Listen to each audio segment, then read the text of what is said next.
शांताकारं भुजंगशयनं पद्मनाभं सुरेशं विश्वाधारं गगनसदृशं मेघवर्णं शुभांगं लक्ष्मीकान्तं कमलनयनं योगिभिध्यानगम्यं वंदे विष्णुभवभयहरं सर्वलोकैकनाथं।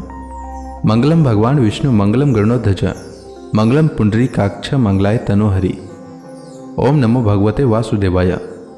आज का दिन आप सभी के लिए मंगलमय हो। आइए सुनते हैं ज्येष्ठ मास कथा का 18वां अध्याय। श्री सुखदेव जी कहते हैं, परीक्षित, जब देवता इस प्रकार भागकर छिप गए और दैत्यों ने स्वर्ग पर अधिकार कर लिया, तब देव माता अदिति को बड़ा दुख हुआ। वे अनाथ सी हो गईं। एक बार बहुत दिनों के बाद जब परम प्रभावशाली कश्यप मुनि की समाधि टूटी, तब वे अदिति के आश्रम पर आए। उन्होंने देखा कि न तो वहां सुख शांति है और न किसी प्रकार का उत्साह या सजावट ही। परीक्षित, जब वे वहां जाकर आसन पर बैठ गए और अदिति ने विधि पूर्वक उनका सत्कार कर लिया, तब वे अपनी पत्नी अदिति से, जिसके चेहरे पर बड़ी उदासी छाई हुई थी, उससे बोले, कल्याणी, इस समय संसार में ब्राह्मणों पर कोई विपत्ति तो नहीं आई है। धर्म का पालन तो ठीक ठीक होता है। काल के कराल गाल में पड़े हुए लोगों का कुछ अमंगल तो नहीं हो रहा है। प्रिय, गृहस्थाश्रम तो जो लोग योग नहीं कर सकते उन्हें भी योग का फल देने वाला है। इस गृहस्थाश्रम में रहकर धर्म, अर्थ और काम के सेवन में किसी प्रकार का विघ्न तो नहीं हो रहा है। यह भी संभव है कि तुम कुटुंब के भरण पोषण में व्यग्र रही हो, अतिथि आए हों और तुमसे बिना सम्मान पाए ही लौट गए हों। तुम खड़ी होकर उनका सत्कार करने में भी असमर्थ रही हो। इसी से तो तुम उदास नहीं हो रही हो। जिन घरों में आए हुए अतिथि का जल से भी सत्कार नहीं किया जाता और वे ऐसे ही लौट जाते हैं, वे घर अवश्य ही गिद्धड़ों के घर के समान हैं। प्रिय, संभव है मेरे बाहर चले जाने पर कभी तुम्हारा चित्त उद्विग्न रहा हो और समय पर तुमने भविष्य से अग्नियों में हवन न किया हो। सर्वदेव में भगवान के मुख है ब्राह्मण और अग्नि। गृहस्थ पुरुष यदि इन दोनों की पूजा करता है तो उसे उन लोगों की प्राप्ति होती है जो समस्त कामनाओं को पूर्ण करने वाले हैं। प्रिय, तुम तो सर्वदा प्रसन्न रहती हो, परंतु तुम्हारे बहुत से लक्षणों से मैं देख रहा हूं कि इस समय तुम्हारा चित्त अस्वस्थ है। तुम्हारे सब लड़के तो कुशल मंगल से हैं ना? अदिति ने कहा, भगवान, ब्राह्मण, गौ, धर्म और आपकी यह दासी सब सकुशल हैं। मेरे स्वामी, यह गृहस्थ आश्रम ही अर्थ, धर्म और काम की साधना में परम सहायक है।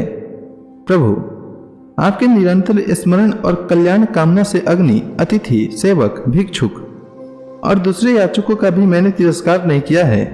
भगवान, जब आप जैसे प्रजापति मुझे इस प्रकार धर्म पालन का उपदेश करते हैं, तब भला मेरे मन की ऐसी कौन सी कामना है जो पूरी न हो जाए। आर्यपुत्र, समस्त प्रजा, वह चाहे सद्गुणी, रजोगुणी या तमोगुणी हो, आपकी ही संतान है। कुछ आपके संकल्प से उत्पन्न हुए हैं और कुछ शरीर से। भगवान, इसमें संदेह नहीं कि आप सब संतानों के प्रति, चाहे असुर हो या देवता, एक स्वभाव रखते हैं, सम हैं। तथापि स्वयं परमेश्वर भी अपने भक्तों की अभिलाषा पूर्ण किया करते हैं। मेरे स्वामी, मैं आपकी दासी हूं। आप मेरी भलाई के संबंध में विचार कीजिए। मर्यादा पालक प्रभु, शत्रुओं ने हमारी संपत्ति और रहने का स्थान तक छीन लिया है। आप हमारी रक्षा कीजिए।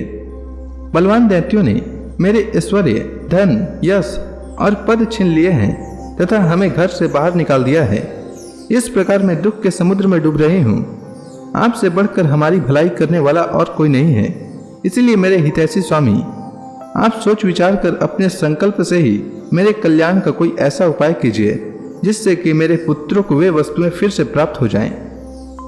श्री सुखदेव जी कहते हैं, इस प्रकार अदिति ने जब कश्यप जी से प्रार्थना की, तब वे कुछ विस्मित से होकर बोले, बड़े आश्चर्य की बात है। भगवान की माया भी कैसी प्रबल है। यह सारा जगत स्नेह की रज्जु से बंधा हुआ है। कहाँ यह पंचभूतों से बना हुआ अनात्मा शरीर और कहाँ प्रकृति से परे आत्मा। न किसी का कोई पति है, न पुत्र है और न तो संबंधी ही है। मोह ही मनुष्य को नचा रहा है। प्रिय, तुम संपूर्ण प्राणियों के हृदय में विराजमान अपने भक्तों के दुख मिटाने वाले जगत गुरु भगवान वासुदेव की आराधना करो। वे बड़े दीन दयालु हैं, अवश्य ही श्रीहरि तुम्हारी कामनाएं पूर्ण करेंगे। मेरा यह दृढ़ निश्चय है कि भगवान की भक्ति कभी व्यर्थ नहीं होती, इसके सिवा कोई दूसरा उपाय नहीं है। अदिति ने पूछा, भगवान, मैं जगदीश्वर भगवान की आराधना किस प्रकार करूं जिससे वे सत्य संकल्प प्रभु मेरा मनोरथ पूर्ण करें? पतिदेव, मैं अपने पुत्रों के साथ बहुत ही दुख भोग रही हूँ, जिससे वे शीघ्र ही मुझ पर प्रसन्न हो जाएं। उनकी आराधना की वही विधि मुझे बतलाइए। कश्यप जी ने कहा, देवी, जब मुझे संतान की कामना हुई थी तब मैंने भगवान ब्रह्मा जी से यही बात पूछी थी। उन्होंने मुझे भगवान को प्रसन्न करने वाले जिस व्रत का उपदेश किया था वही मैं तुम्हें बतलाता हूँ। फागुन के शुक्ल पक्ष में 12 दिन तक केवल दूध पीकर रहें और परम भक्ति से भगवान कमल नयन की पूजा करें। अमावस्या के दिन यदि मिल सके तो सूअर की खोदी हुई मिट्टी से अपना शरीर मलकर नदी में स्नान करें। उस समय यह मंत्र पढ़ना चाहिए, हे देवी, प्राणियों को स्थान देने की इच्छा से वारा भगवान ने रसातल से तुम्हारा उद्धार किया था। तुम्हें मेरा नमस्कार है। तुम मेरे पापों को नष्ट कर दो। इसके बाद अपने नित्य और नैमितिक नियमों को पूरा करके एकाग्र चित्त से मूर्ति, वेदी, सूर्य, जल, अग्नि और गुरुदेव के रूप में भगवान की पूजा करें और इस प्रकार स्तुति करें, प्रभु, आप सर्वशक्तिमान हैं, अंतर्यामी और आराधनीय हैं। समस्त प्राणी आप में और आप समस्त प्राणियों में निवास करते हैं। इसी से आपको वासुदेव कहते हैं। आप समस्त चराचर जगत और उसके कारण के भी साक्षी हैं। भगवान, मेरा आपको नमस्कार है। आप अव्यक्त और सूक्ष्म हैं। प्रकृति और पुरुष के रूप में भी आप ही स्थित हैं। आप 24 गुणों के जानने वाले और गुणों की संख्या करने वाले सांख्य शास्त्र के प्रवर्तक हैं। आपको मेरा नमस्कार है। आप वह यज्ञ हैं जिसके प्रायणीय और उदयनीय ये 2 कर्म सिर हैं। प्रातः, मध्याह्न और सायं ये 3 सवन ही 3 पाद हैं। चारों वेद 4 सिंह हैं। गायत्री आदि 7 छंद ही 7 हाथ हैं। यह धर्म में वृषभ रूप यज्ञ वेदों के द्वारा प्रतिपादित है और इसकी आत्मा है स्वयं आप। आपको मेरा नमस्कार है। आप ही लोक कल्याणकारी शिव और आप ही प्रलयकारी रुद्र हैं। समस्त शक्तियों को धारण करने वाले भी आप ही हैं। आपको मेरा बार बार नमस्कार है।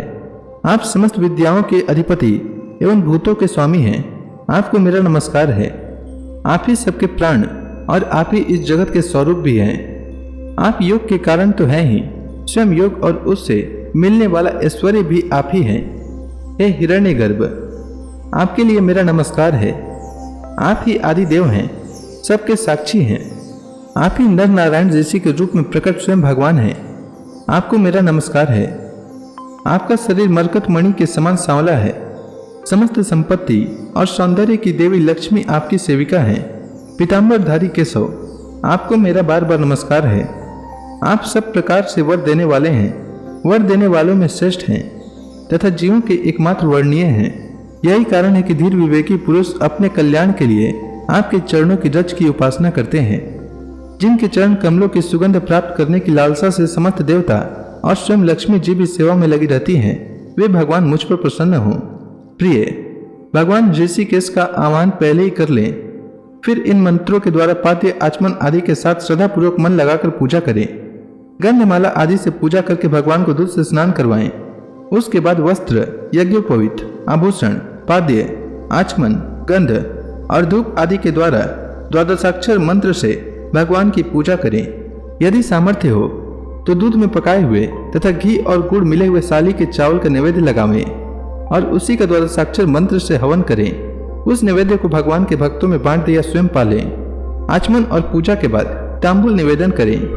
108 बार द्वादशाक्षर मंत्र का जाप करें और स्तुतियों के द्वारा भगवान का स्तवन करें। प्रदक्षिणा करके बड़े प्रेम और आनंद से भूमि पर लौटकर दंडवत प्रणाम करें। निर्माल्यों को सिर से लगाकर देवता का विसर्जन करें। कम से कम 2 ब्राह्मणों को यथोचित रीति से खीर का भोजन करावें।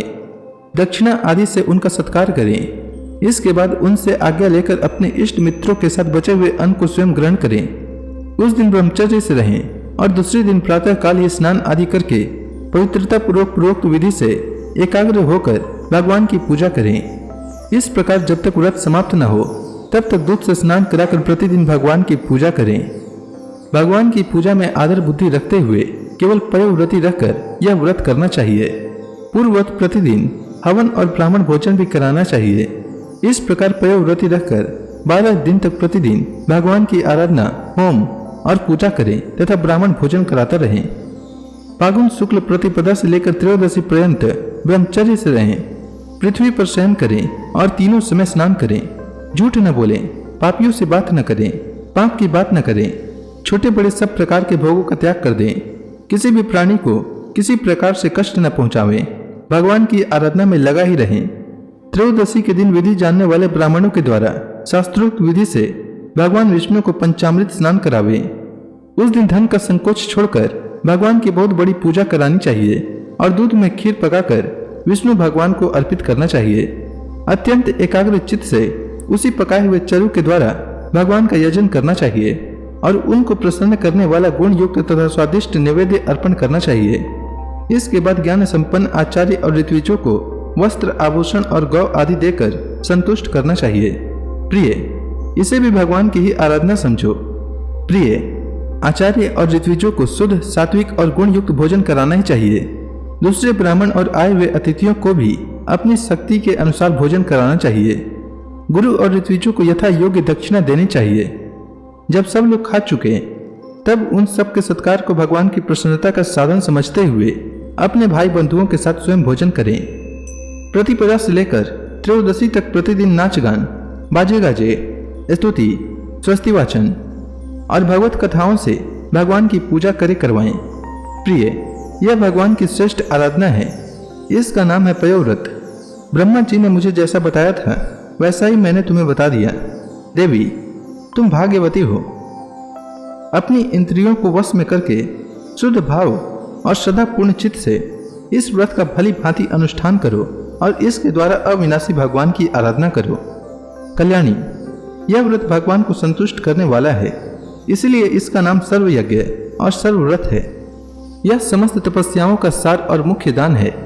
जिससे भगवान प्रसन्न हो वही सच्चे नियम है, वही उत्तम यम है, वही वास्तव में तपस्या, दान, व्रत और यज्ञ है। इसलिए देवी, संयम और श्रद्धा से तुम इस व्रत का अनुष्ठान करो। भगवान शीघ्र ही तुम पर प्रसन्न होंगे और तुम्हारी अभिलाषा पूर्ण करेंगे। श्री सुखदेव जी कहते हैं, परीक्षित, अपने पतिदेव महर्षि कश्यप जी का उपदेश प्राप्त करके अदिति ने बड़ी सावधानी से 12 दिन तक इस व्रत का अनुष्ठान किया। तो इसी के साथ यह अध्याय समाप्त हुआ। इसके आगे की कथा मैं कल के अध्याय में सुनाऊंगा। तब तक के लिए भगवान हरि का नाम लेते रहें। तो प्रेम से बोलिए भगवान विष्णु की जय, श्री कृष्ण भगवान की जय, समस्त देवी देवताओं की जय।